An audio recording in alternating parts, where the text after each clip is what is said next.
ಬೆಂಗಳೂರಿನ ಹೆಬ್ಬಾಳದ ST mall ಬಳಿ ಒಂದು ಅಪಘಾತ ನಡೆದಿದೆ. ಬಿಎಂಟಿಸಿ ವೋಲ್ವೋ ಬಸ್ 4 ಬೈಕ್ ಮತ್ತು 4 ಕಾರುಗಳಿಗೆ ಒಂದೇ ಸಮನೆ ಹೊಡ್ಕೊಂಡು ಹೋಗಿದೆ. ಸರಣಿ ಅಪಘಾತ.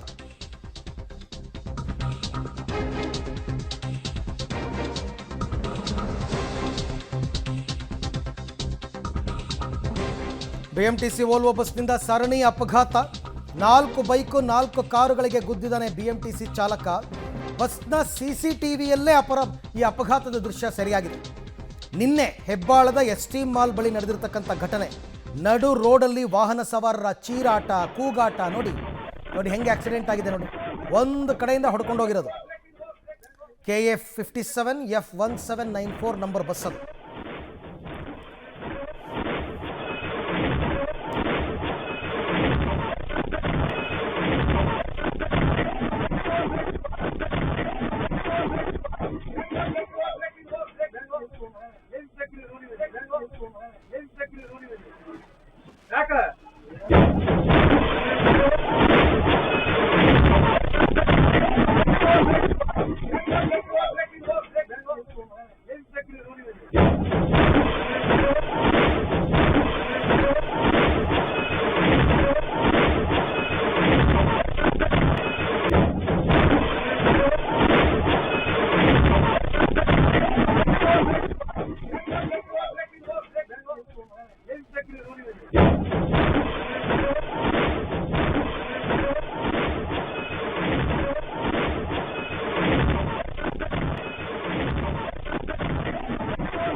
ಇಲ್ಲೇನಾಗಿದೆ, ಆ ಬಸ್ನವನು ಫಸ್ಟ್ ಬೈಕಿಗೆ ಗುದ್ದುತ್ತಾನಲ್ಲ, ಆ ಡ್ರೈವರ್ ಆಗಲೇ ಪ್ಯಾನಿಕ್ ಆಗಿಬಿಟ್ಟಿದ್ದಾನೆ.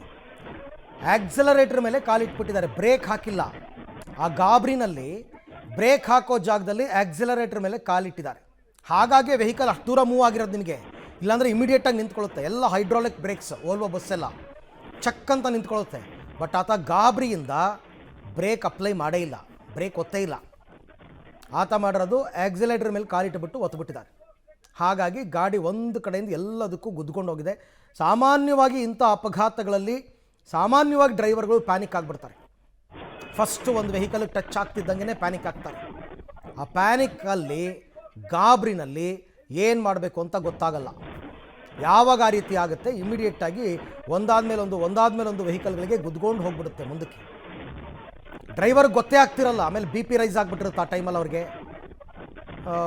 ಸ್ವೆಟ್ ಆಗ್ತಿರ್ತಾರೆ. ಸೊ ಹಾಗಾಗಿ ಇಂಥ ಅಪಘಾತಗಳು ಅವಘಡಗಳು ನಡೀತಾ ಇರ್ತಕ್ಕಂಥದ್ದು.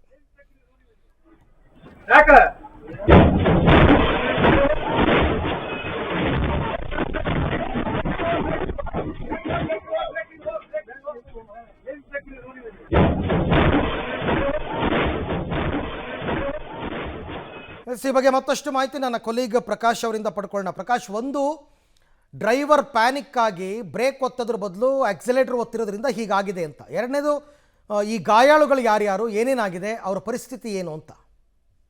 ಅದೃಷ್ಟವಶಾತ್ ಈ ಘಟನೆಯಲ್ಲಿ ಯಾವುದೇ ಪ್ರಾಣಹಾನಿ ಆಗಿಲ್ಲ.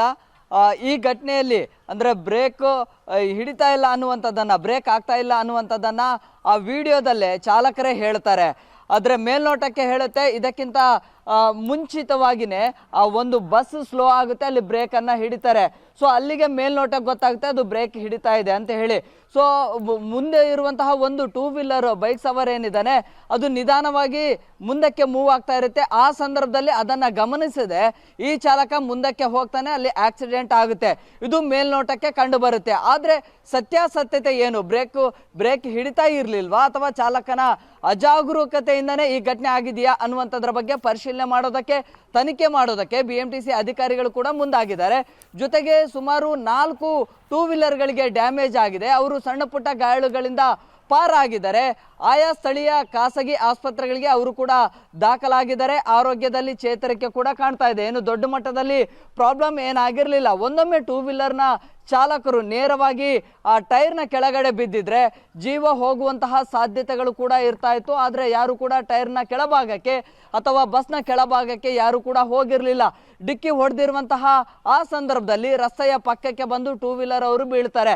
ಇನ್ನು ಕಾರ್ನ ಚಾಲಕರು ಒಂದಕ್ಕೊಂದು ಅಂತ ಹೇಳಿ ಕಾರುಗಳಿಗೆ ಡಿಕ್ಕಿ ಆಗುತ್ತೆ. ಆ ಸಂದರ್ಭದಲ್ಲಿ ಕಾರುಗಳಿಗೂ ಕೂಡ ಡ್ಯಾಮೇಜ್ ಆಗುತ್ತೆ, ರಸ್ತೆಯ ಪಕ್ಕದಲ್ಲೇ ಬಂದು ನಿಂತ್ಕೊಳ್ತಾರೆ. ಅಸಲಿಗೆ ಈ ಬ್ರೇಕ್ನ ಫೇಲ್ಯೂರೇ ಕಾರಣ ಆಯ್ತಾ ಅಥವಾ ಚಾಲಕನ ಆ ಒಂದು ಅಜಾಗರೂಕತೆನ ಅನ್ನುವಂಥದ್ದೇ ಇಲ್ಲಿ ಇರುವಂತಹ ಎರಡು ಪ್ರಶ್ನೆಗಳು. ಸೊ ಹೀಗಿರುವಂತಹ ಸಂದರ್ಭದಲ್ಲಿ ಅಧಿಕಾರಿಗಳು ಕೂಡ ಆ ಚಾಲಕನ ಹತ್ರ ಒಂದು ಸ್ಪಷ್ಟೀಕರಣವನ್ನ ಕೇಳಿದರೆ ಏನಾಯ್ತು ಅನ್ನುವಂಥದ್ದನ್ನ. ಮೇಲ್ನೋಟಕ್ಕೆ ನಮ್ಗೆ ಗೊತ್ತಾಗುತ್ತೆ, ಆ ವಿಡಿಯೋವನ್ನ ನೋಡಿದಂತಹ ಸಂದರ್ಭದಲ್ಲಿ ಬ್ರೇಕ್ ಹಿಡಿಯುವಂತಹ ಸಂದರ್ಭದಲ್ಲಿ ಆ ಗಾಬರಿಯಲ್ಲಿ ಎಕ್ಸಲೇಟರ್ ಅನ್ನ ಅವರು ಪ್ರೆಸ್ ಮಾಡಿರಬಹುದು, ಅದಕ್ಕಾಗಿ ಅವರ ಕಂಟ್ರೋಲ್ಗೆ ಸಿಕ್ಕಿಲ್ಲ ಅನ್ನುವಂಥದ್ದು. ಆದರೆ ಒಂದಂತೂ ಸತ್ಯ, ಏನಾದರೂ ಆ ಬಸ್ ಸ್ಪೀಡ್ ಲಿಮಿಟ್ ಹೆಚ್ಚಿತ್ತು ಅನ್ನೋದಾಗಿದ್ರೆ ಖಂಡಿತವಾಗ್ಲೂ ಕೂಡ ಮತ್ತೊಂದೇ ರೀತಿಯ ಅವಘಡಗಳು ಆಗುವಂತಹ ಸಾಧ್ಯತೆಗಳಿತ್ತು. ಆ ಬಸ್ ನಿಧಾನವಾಗಿ ಇತ್ತು, ಅಂದರೆ ಸ್ಪೀಡ್ ಲಿಮಿಟ್ ಕಡಿಮೆ ಇತ್ತು. ಸೊ ಹೀಗಾಗಿ ಅಲ್ಲಿಗಲ್ಲೇ ಕಂಟ್ರೋಲ್ ಮಾಡ್ಕೊಳ್ಳಿಕ್ಕೆ ಒಂದು ಸಾಧ್ಯ ಆಯಿತು. ಸೊ ಒಂದೊಮ್ಮೆ ಏನಾದರೂ ಸ್ಪೀಡ್ ಲಿಮಿಟ್ ಇತ್ತು ಅಂತಂದರೆ ಆ ಸ್ಪೀಡಲ್ಲಿ ಫ್ಲೈಓವರಿಂದ ಏನು ಗುದ್ದಿರುವಂತಹ ರಭಸಕ್ಕೆ ಆ ಟೂ ವೀಲರ್ಗಳು ಫ್ಲೈಓವರಿಂದ ಕೆಳಗೆ ಹಾರುವಂತಹ ಸಂದರ್ಭಗಳು ಸಾಧ್ಯತೆಗಳು ಕೂಡ ಇತ್ತು. ಆದರೆ ಅದು ಯಾವುದು ಕೂಡ ಆಗಲಿಲ್ಲ. ಇದನ್ನ ತುಂಬಾ ಗಂಭೀರವಾಗಿ ಪರಿಗಣಿಸಿರುವಂತಹ BMTC ಅಧಿಕಾರಿಗಳು ಇದೀಗ ತನಿಖೆಗೆ ಇಳಿದಿದ್ದಾರೆ. ಥ್ಯಾಂಕ್ ಯು ಪ್ರಕಾಶ್, ತಮ್ಮ ಎಲ್ಲ ಮಾಹಿತಿಗಾಗಿ. ಒಟ್ಟಾರೆ ನೋಡಿ ಹೇಗಾಗುತ್ತೆ ಅಂತ ಅಂದ್ಬಿಟ್ಟು ಬೆಂಗಳೂರಿನ ಟ್ರಾಫಿಕ್ನಲ್ಲಿ ಯಾವುದನ್ನು ಕೂಡ ನಾವು ಅನಿರೀಕ್ಷಿತ ಅನ್ನೋಕ್ಕಾಗದೇ ಇಲ್ಲ, ಏನು ಬೇಕಾದ್ರೂ ಆಗ್ಬೋದು.